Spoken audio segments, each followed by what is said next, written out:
Leider habe ich kein spezielles Waschmittel für Kissen. Dann muss ich jetzt halt mit sowas halt auskommen. Ist halt so. Ich wasche auch nicht jeden Tag Kissen, ne?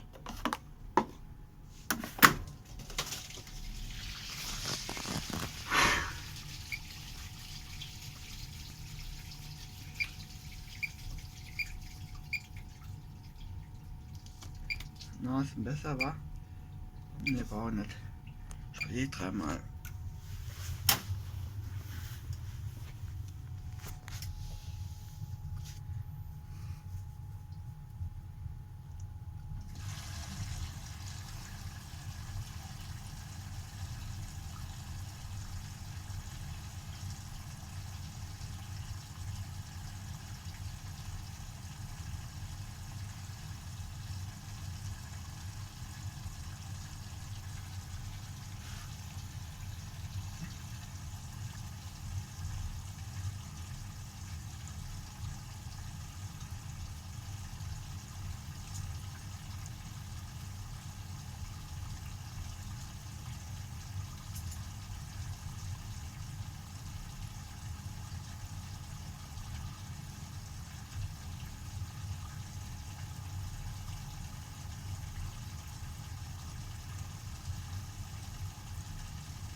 So, die machen wir auch noch an.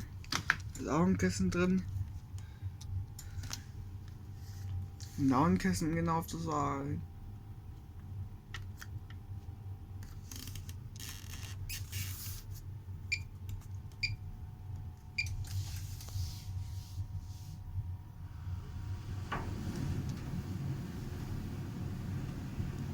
Noch ein Spannbetttuch.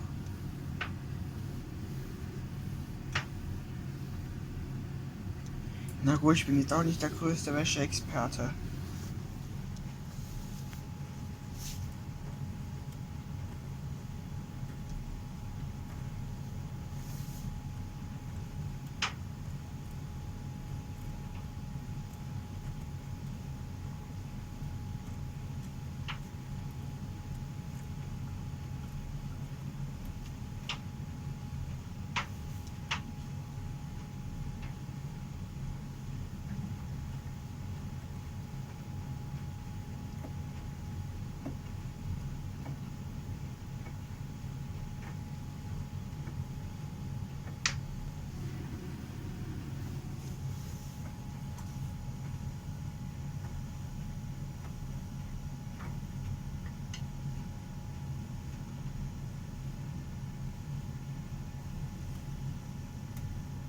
Ah, guckt euch mal an.